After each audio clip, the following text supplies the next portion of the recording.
இப்பதான் நம்ம சேனலுக்கு முதல் முறையா வரீங்கன்னா கீழே உள்ள சப்ஸ்கிரைப் பட்டனை அழுத்தி சப்ஸ்கிரைப் பண்ணிக்கோங்க. பக்கத்துல உள்ள பெல் ஐக்கானை அழுத்தி ஆல்னு கொடுத்துக்கோங்க. அப்பதான் நம்ம போடுற வீடியோ தினமும் உங்களுக்கு கிடைக்கும். சரி வாங்க இப்ப நம்ம வீடியோக்குள்ள போகலாம்.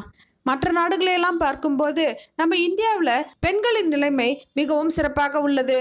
இப்போ நம்ம ஆப்கானிஸ்தான் பெண்களை பத்தி தான் பார்க்க போறோம். இந்த வீடியோ ஃபுல்லா நீங்க பார்க்கும்போது அப்பா நம்ம நாட்டில் பெண்கள் எவ்வளோ சுதந்திரமா ரொம்ப சிறப்பாக வாழ்றாங்க அப்படின்றத நீங்க நிச்சயமா புரிஞ்சுப்பீங்க. சரிங்க வாங்க வீடியோக்குள்ள போகலாம். ஆப்கானிஸ்தானில் பெண்களின் உரிமைகள் கடந்த பல ஆண்டுகளில் பலவாறு இருந்து வந்துள்ளன.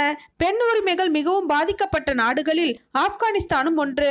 கல்வி உரிமை, வேலை செய்யும் உரிமை, சுதந்திரமாக நடமாடும் உரிமை, சுதந்திரமாக உடை உடுத்தும் உரிமை, மருத்துவ உதவி பெறும் உரிமை போன்ற அடிப்படை உரிமைகளே ஆப்கானிஸ்தான் பெண்களுக்கு பல காலமாக மறுக்கப்பட்டு வந்தன. 2001ஆம் ஆண்டிற்கு பிறகு அமைக்கப்பட்ட அரசியலமைப்பு சட்டத்தில் பெண்களுக்கும் ஆண்களுக்கும் சட்டத்தின் முன் சம உரிமைகளும் பொறுப்புகளும் இருப்பதாக வரையறை செய்திருந்தனர். ஆனால் நடைமுறைகளில் மாற்றங்கள் சிறிதளவே நடைபெற்றது.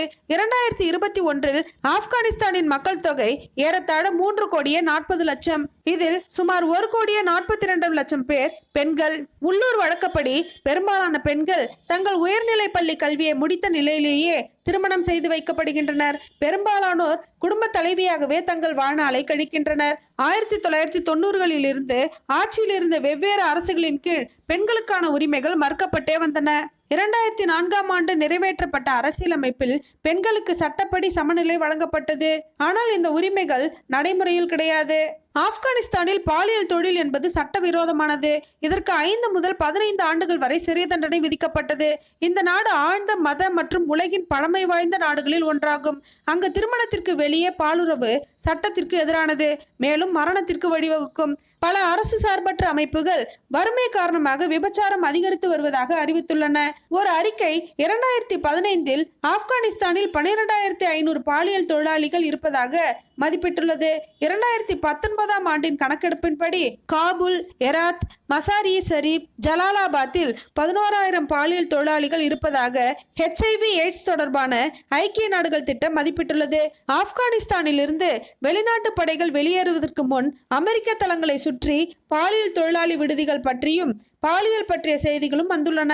சீனா, ஈரான், பாகிஸ்தான், பிலிப்பைன்ஸ், இலங்கை, தஜிகிஸ்தான் ஆகிய நாடுகளை சேர்ந்த ஏராளமான பெண்கள் ஆப்கானிஸ்தானுக்கு பாலியல் தொழிலுக்காக கடத்தப்பட்டுள்ளனர். ஆப்கானிஸ்தான் பெண்களும் பாலியல் சுரண்டலுக்காக மற்ற நாடுகளுக்கு கடத்தப்படுகிறார்கள். பராக்சாய் பரம்பரை காலத்திலும் ஆப்கான் பெண்கள் ஆணாதிக்க பழக்கங்களை ஒட்டிய பர்தா அணிந்து தனிமைப்படுத்தப்பட்ட வாழ்க்கை வாழ்ந்து வந்தனர். இது ஆப்கானிஸ்தான் முழுவதும் பொதுவானதாக இருந்த போதும் சில பகுதிகளிலும் சில இனக்குழுக்களிலும் இதற்கு விதிவிலக்கு இருந்தது. எடுத்துக்காட்டாக நாடோடி பெண்கள் தங்கள் முகத்தை மறைக்கவில்லை. சிலர் தங்களது தலைமுடியையும் வெளிப்படுத்தி உடை அணிந்திருந்தனர்.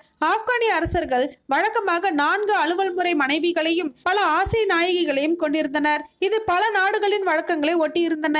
இந்த மனைவிகளும் துணைவிகளும் அந்த புறத்தில் அடிமைகளாக வாழ்ந்து வந்தனர். சமூகத்தில் பெண்களின் பங்கு மிக குறைந்திருந்தது. இருப்பினும் சில பெண்கள் கவிஞர்களாகவும் எழுத்தாளர்களாகவும் புகழ் பெற்றிருந்தனர். இதனை அந்தப்புற உரிமையற்ற சூழலிலும் சர்கோனா அனா, மிர்மோன் ஆயேஷா, பாபோஜான் போன்றவர்கள் அந்த புறத்தில் இருந்து கொண்டே அரசியலிலும் தாக்கம் ஏற்படுத்தினர்.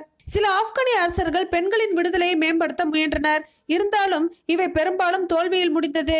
வெற்றி கண்ட ஒரு சிலரில் முதன்மையானவர் 1919 முதல் 1929ஆம் ஆண்டு வரை ஆட்சி செய்த அரசர் அமனுல்லா.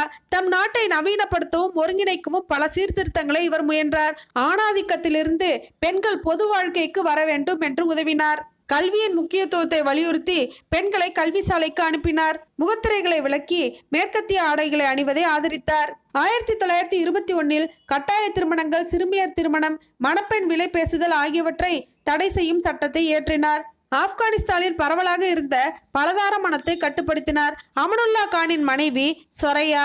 இவர் இந்த சீர்திருத்தங்களில் முக்கிய பங்காற்றி குடும்பம், திருமணம், கல்வி, பணிவாய்ப்பு ஆகியவற்றில் பெண்களின் நிலை மேம்பட துணை நின்றார். இவர் பெண்களுக்கான முதல் இதழை நிறுவினார். அஞ்சுமான் இ நிஸ்வான் என்ற பெண்களுக்கான அமைப்பை உருவாக்கினார். 1920இல் மஸ்துரத் பள்ளி, 1921இல் இஸ்மத் மலாலை பள்ளி ஆகியவற்றை பெண்களின் கல்விக்காக கட்டினார். 1924இல் பெண்களின் மருத்துவத்திற்காக மசுரத் பெண்கள் மருத்துவமனையை நிறுவினார். இவரே ஒரு எடுத்துக்காட்டாக தன் கணவருடன் பொது இடங்களில் இணைந்து தோன்றியும் முகத்திரையை விலக்கியும் பெண்களின் தனிமைப்படுத்தும் பழக்கத்தை விட்டொழிந்தார்.